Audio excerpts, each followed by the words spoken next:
Cop laughs at black boy for saying his dad's in special forces until he walks onto the scene. You really expect me to buy that story, kid?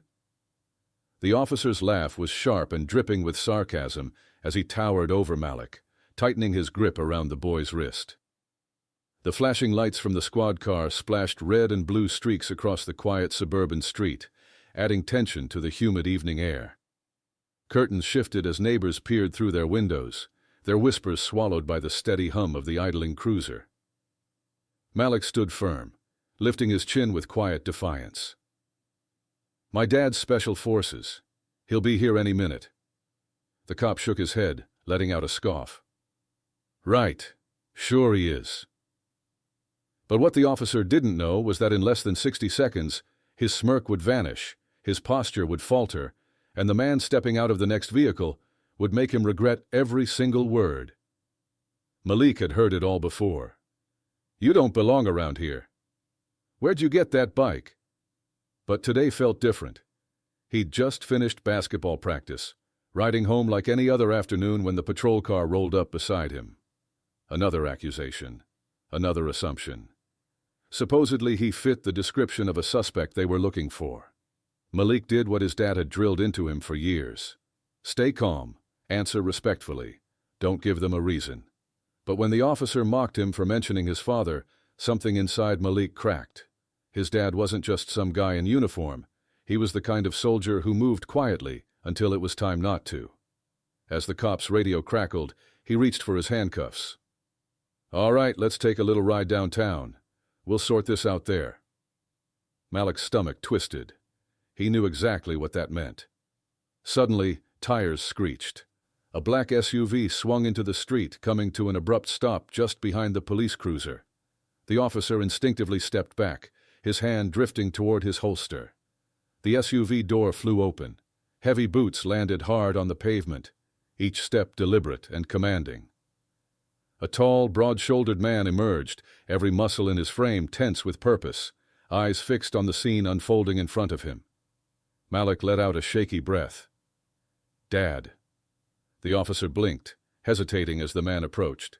Sir, this is official police business.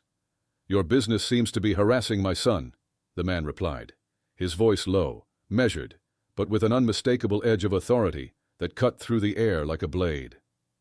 The second officer, who had stayed near the car until now, stepped forward trying to smooth things over. We got a call. Report of a stolen bike. Kid matched the description. Malik's father didn't flinch.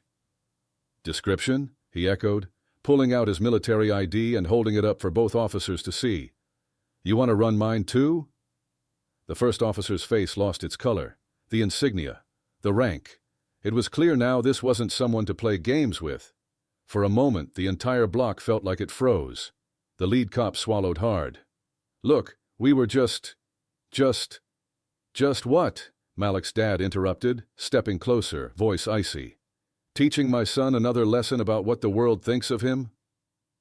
Malik's chest tightened. He hated this, hated the stares, the way people looked at him like he didn't belong, the tension in his dad's jaw as he struggled to hold back years of built-up frustration.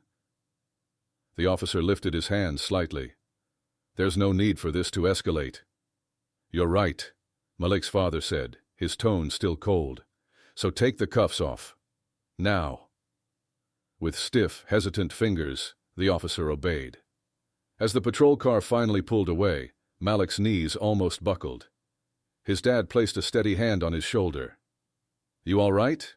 Malik nodded, though his voice came out barely above a whisper. Why does it always have to be like this? His father stayed quiet for a beat before answering, voice low and honest. Because some people need proof before they show you respect. But you don't owe them that. Ever. As they walked home beneath flickering streetlights, Malik realized something new. His father's strength wasn't just in his uniform or his rank. It was in the way he stood his ground, unshaken, no matter who questioned him. If this story moved you, tap that like button and drop a comment below to help share how racial profiling still affects real families every single day.